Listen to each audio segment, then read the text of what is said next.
우리는 하나님이 지으신 피조물입니다. 피조물인 우리가 창조주 하나님을 알아가는 방법에는 정해진 하나만 있진 않아요. 여럿이 있습니다. 뭐가 있을까요?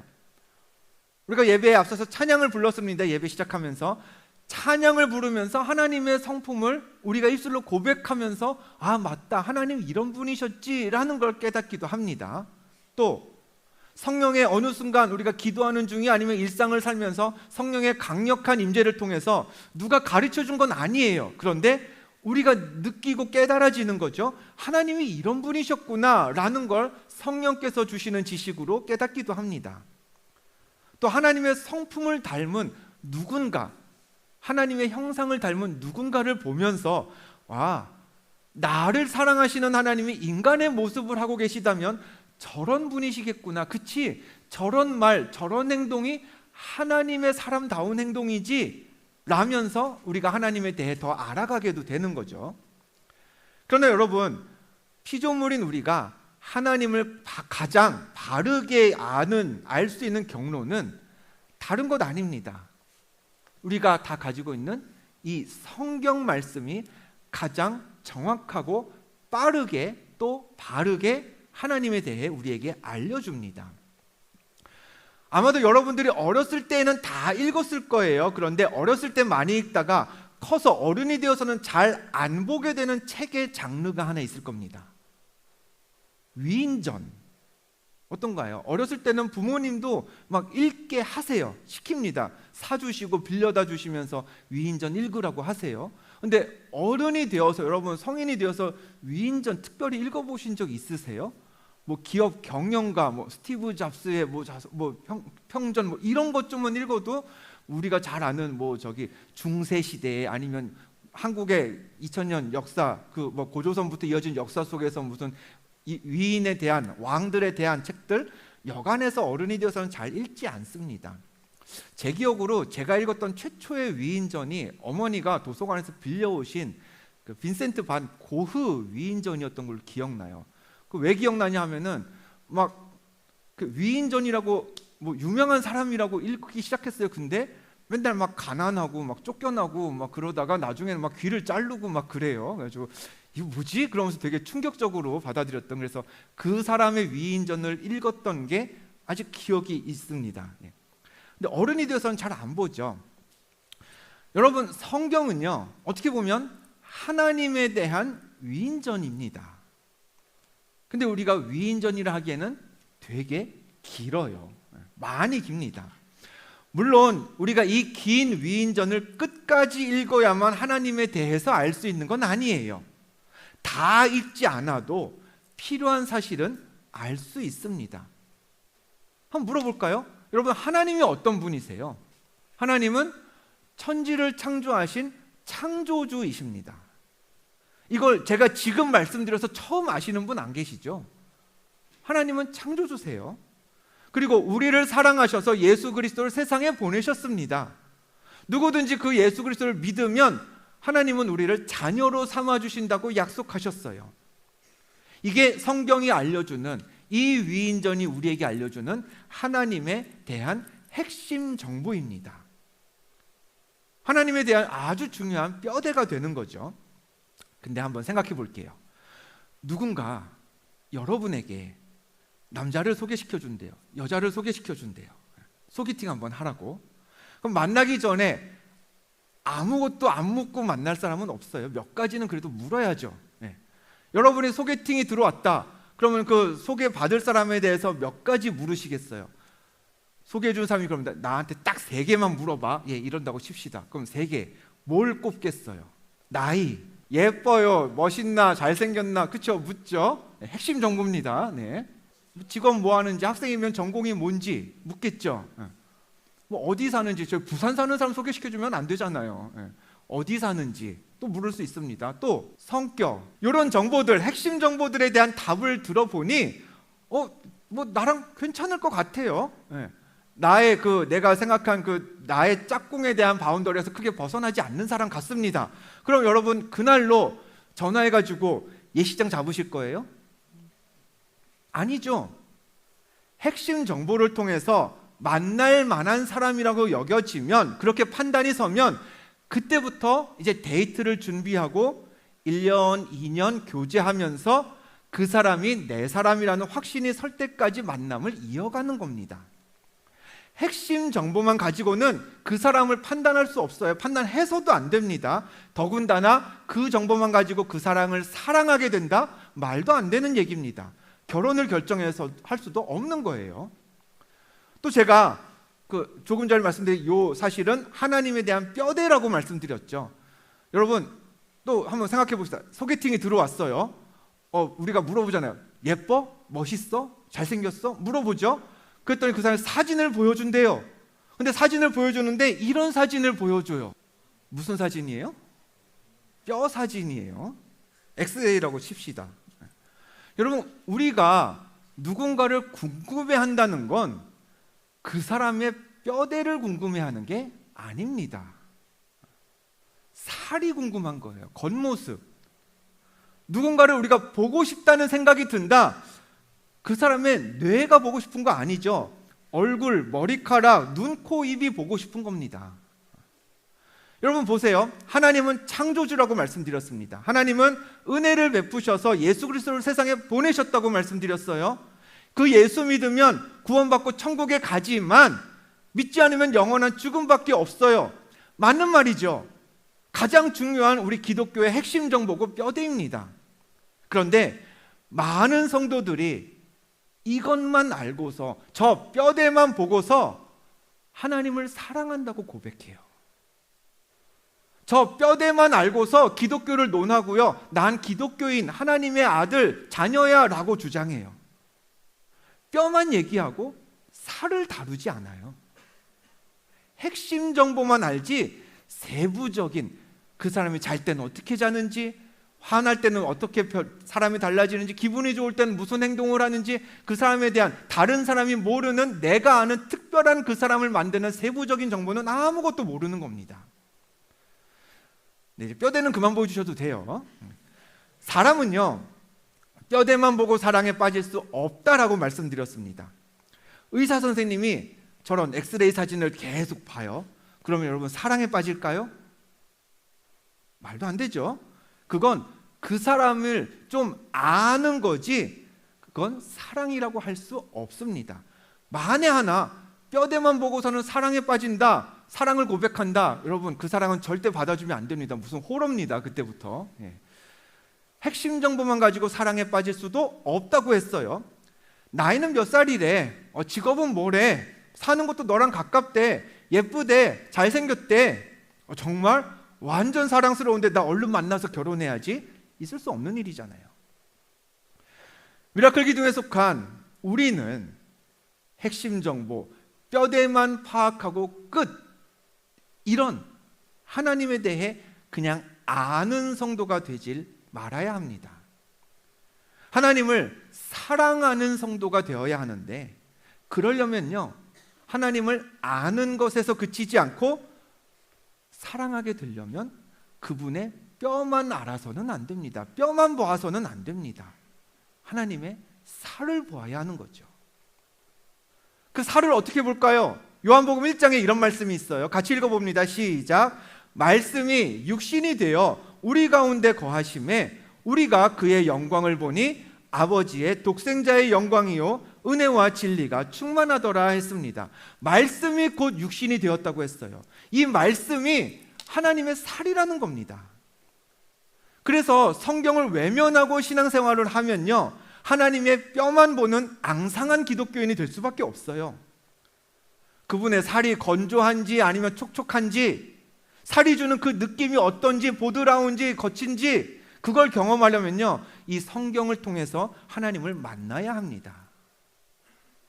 하나님 피부에 있는 땀구멍 하나하나까지 전해주는 게 이 성경이기 때문에 하나님을 사랑하게 도와주는 이 책, 성경은 아까 말씀드린 대로 몇 가지 문장으로 요약은 할 수 있어요.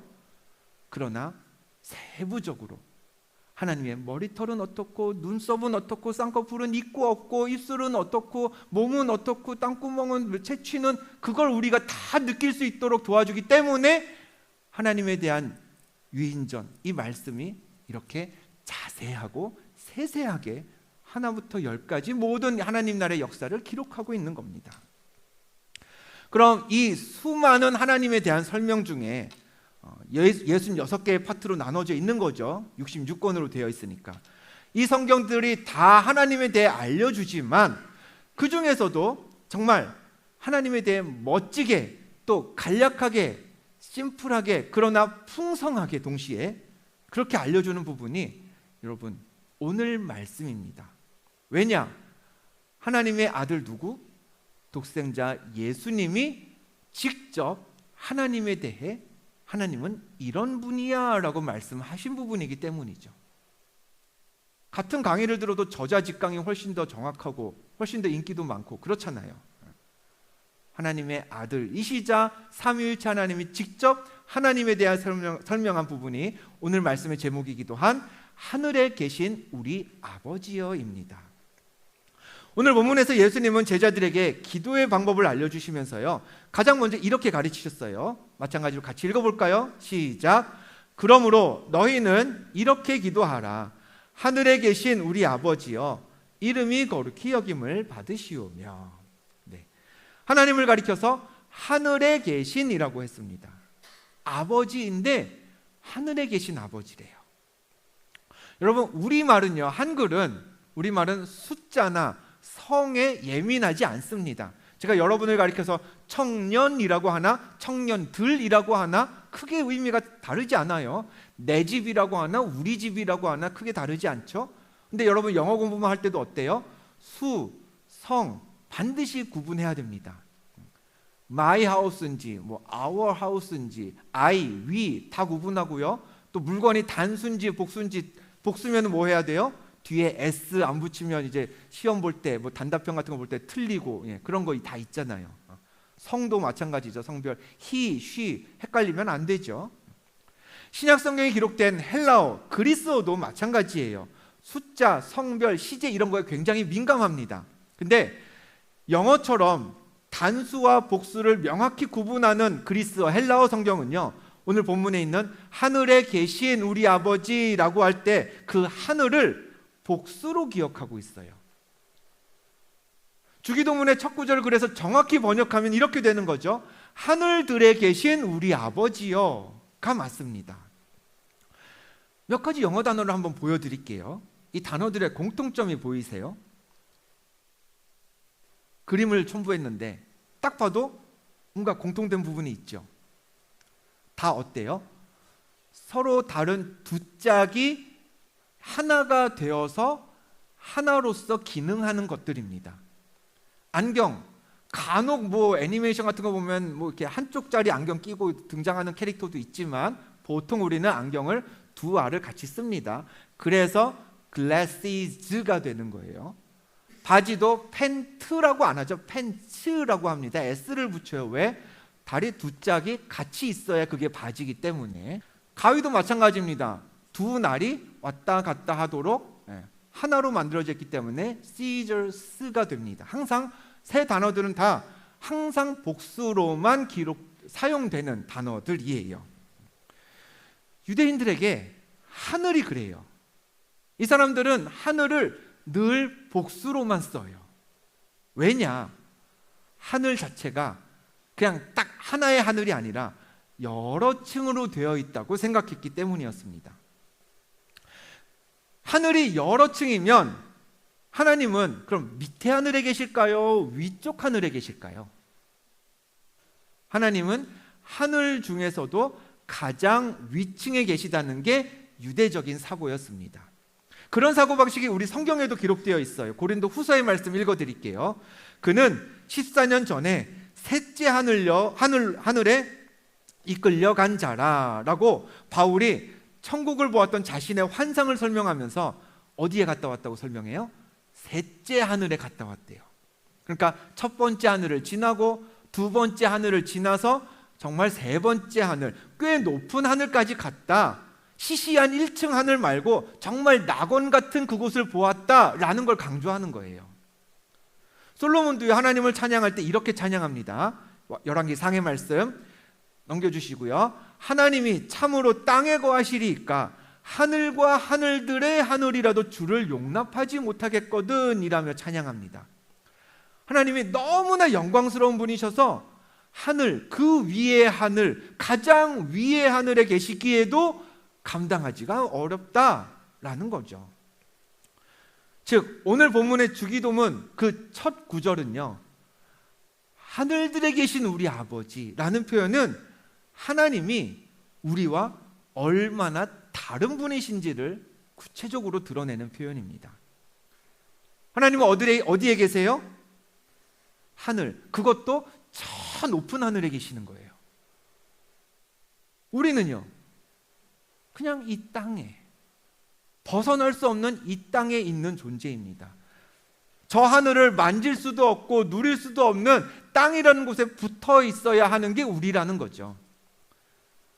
근데 신앙생활은요, 이처럼 하나님과 내가 다르다는 인식에서부터 시작되어야 하는 게 맞아요. 하나님은 하늘에 계시고 나는 아무리 날고 기어봤자 이 땅에 있는 존재임을 전제하고 시작하는 게 신앙생활이기 때문에 예수님은 우리에게 기도를 가르치시면서 바로 그 사실을 인정하고 기도를 시작하도록 알려주신 겁니다. 얘들아, 너희 기도를 들으시고 너희가 이제부터 기도할 텐데 그 너희의 기도를 들으시고 응답하실 하나님은 기도를 하는 너희와는 달라도 너무 달라. 기도는 그걸 고백하고 시작하는 거야. 너희의 예배도 그걸 인정해야 예배가 시작되는 거야. 그 중요한 표현이 하늘들에 계신, 우리말로는 하늘에 계신 우리 아버지요가 되는 거죠. 전도서 말씀도요, 우리에게 이렇게 가르치고 있습니다. 너는 하나님 앞에서 함부로 입을 열지 말며 급한 마음으로 말을 내지 말라. 같이 읽어볼까요? 노란 글씨 시작. 하나님은 하늘에 계시고 너는 땅에 있음이니라. 아멘. 하나님은 하늘에 계시고 우리는 땅에 있습니다. 하나님은 창조주시고요, 우리는 피조물입니다. 하나님은 완전하시고요, 우리는 불완전해요. 이걸 인정하는 게 신앙생활이고 그걸 알고 예배하는 게 진짜 예배입니다.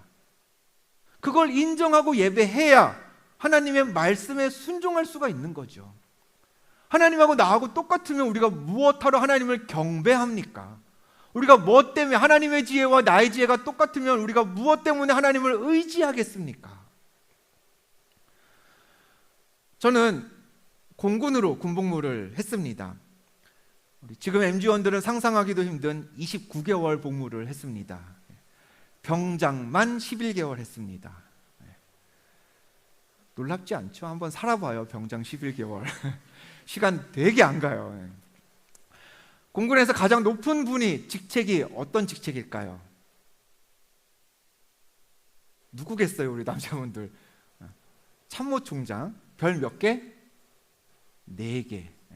상상이 안 갔습니다. 저도 직접 보기 전까지 모자에 별이 4개가 박힐 수 있나? 기껏해야 제 모자는 짝대기 4개, 4층밖에 안 쌓였거든요. 한 번은 제가 있는 부대에 공군 참모총장이 온다는 사실이 전해졌습니다. 그 다음에 일어난 저의 일과들은 딱히 말씀드리지 않겠습니다. 남자분들은 잘 아실 거예요. 누구 대령이 온다 그래도 난리가 나는데 별 4개 대장이 온다고 하니 부대가 얼마나 열심히 돌아갔겠습니까? 맨날 뉴스에 더럽다는 얘기 나오면 뭐의 기준을 삼아요? 변기보다 몇 배 더럽다 이런 얘기 하죠. 근데 그때 저희 부대의 변기는 결코 더러운 변기가 아니었습니다. 변기마저도 반짝반짝하게 닦았던 그런 날들이었습니다. 참모총장이 오는 날이었어요. 근데 이게 웬걸, 점심 식사를 사병식당에서 병사들이랑 같이 한대요. 우리 1병, 2병, 상병, 병장 이 사람들이랑 같이 한대요. 간부들끼리 먹는 게 아니라. 그래서 이제 그 대대별로 인원을 차출하랍니다. 근데 어쩌다 보니 저도 차출이 됐어요. 디데이가 되었습니다. 정해진 시간에 그 사병식당으로 갔습니다. 복장 검사 쫙 하더라고요. 모자 잘 썼나, 머리까지 모자 벗었나 밥 먹을 때, 어쨌든 머리까지 짧게 자르고 오라고 막 그러고 그랬습니다. 원래 그 비행단, 제가 있었던 비행단에서는요, 식당에서 젓가락이 제공되질 않았어요. 숟가락 막으로만 밥을 먹었어요. 왜 숟가락 중에서도 앞에 이렇게 포크 달린 숟가락 있죠? 뭐라 그래요? 포크 숟가락이라 그러나? 그것도 아니라 그냥 생 숟가락만 나왔습니다. 저는 신병 때부터 비행단에 갔더니 숟가락만 주길래 군대에서는 원래 숟가락으로 먹나 보다 했는데, 그날 알았습니다. 부대에 젓가락이 있는데 안 주는 거였습니다. 예. 설거지하기 귀찮으니까 그냥 숟가락으로 먹어. 예, 그랬던 거였어요. 숟가락과 젓가락이 모두 세팅된 상태에서 식판에 밥을 받아서 이제 먹었습니다. 근데 여러분, 그 별 4개가 그 공간 안에 들어올 때의 포스를 느껴보신 적 있으세요? 혹시 군대 갔다 오신 분들? 사람의 포스가 정말 달라요. 네. 달라요. 그 포스 때문에 제가 상병이었던 걸로 기억하거든요. 상병이었으면 적당히 풀어질 법도 하잖아요. 사병식당에서 그냥 다리 꼬고 밥 먹어도 뭐라고 아무도 안 그럴 때였을 것 같아요. 근데 저도 모르게 막 격려하는데 힘이 빡 들어가고 밥을 먹는데 각을 잡고 먹는 그런 제 자신이 막 느껴졌습니다. 평상시랑 다른. 당연히 그래야죠, 여러분. 상병이었으면 짝대기 몇 개? 3개. 같이 밥 먹는 상대는 누구? 별 4개. 그거는 거의 뭐 롯데타워 지하 3층과 꼭대기 123층의 차이 정도 되는 거죠. 그 시간이 지났어요. 저는 당연히 제대를 했습니다. 전역을 했고, 그 참모총장님도 뭐 제대를 하셨겠죠. 영원히 사시는 거, 장군으로 사시는 거 아니니까. 그럼 둘 다 뭐가 된 거예요? 이제 민간인이 된 거예요. 저도 아저씨고 그분도 아저씨, 뭐 할아버지가 되셨겠죠. 근데 가정해 봅시다. 두 민간인이 김밥천국에서 만났어요. 밥을 먹습니다. 사병식당에서 상병과 대장이 만나서 밥을 먹다가 대장, 참모총장이 목이 마르네 하면은 제가 날아가서라도 물을 가지고 왔을 겁니다. 그 격차가 롯데타워 지하 3층과 123층의 차이니까 그랬겠죠. 근데 제대한 두 민간인이 김밥천국에서 밥을 먹는데 웬 할아버지가 목말라. 그분이 아무리 예비역 대장이라고 한들, 여러분, 물 좀 갖다 줄래요 청년 하면은 뭐 나이가 있으시니까 갖다는 드렸겠지만 속으로 뭐라고 생각했겠어요? 자기가 뭔데? 어떻게 이상한 할아버지네? 그러지 않았을까요? 왜요? 차이가 없는 거거든요. 그냥 사람 대 사람이거든요. 약간의 나이에 연령의 차이만 있겠죠. 군대에서의 그 어마어마한 차이는 제대를 하고 같이 밥을 먹는 순간 사라지는 거예요. 여러분, 순종은요, 상대가 나보다 높다는 인식이 있어야 가능한 겁니다. 경배와 찬양은요, 상대는 높지만 나는 그렇지 않다는 걸 알고 있을 때 나올 수 있는 행동입니다. 우리와 하나님이 그렇죠. 우리는 상병이고요, 하나님은 대장, 장군이시기 때문에 그래서 우리는 하나님을 예배하는 거고 그분의 말씀에 순종하는 겁니다. 그런데 죄는 자꾸 우리의 그런 생각을 허물려고 해요. 우리한테 너랑 하나님이랑 별로 다르지 않아. 그냥 조금 경험의 차이는 있겠지, 지혜의 차이는 조금 있겠지. 근데 뭐 그거 몰라도 그냥 쌤쌤이야. 그렇게 만들도록 하는 거죠. 창세기 3장에서 뱀이 하와에게 선악과를 권할 때 했던 멘트입니다. 넘겨주세요. 보겠습니다. 같이 읽어보죠. 시작. 너희가 그것을 먹는 날에는 너희 눈이 밝아져 하나님과 같이 되어 선악을 알 줄 하나님이 아심이니라. 야, 이거 먹으면 너도 하나님 같이 될 거야. 너도 하나님처럼 선악을 완벽하게 판단할 수 있게 될 거야. 이게 뱀의 전략이었습니다. 우리와 하나님의 차이를 없애려는 데서부터 죄가 시작된 거죠.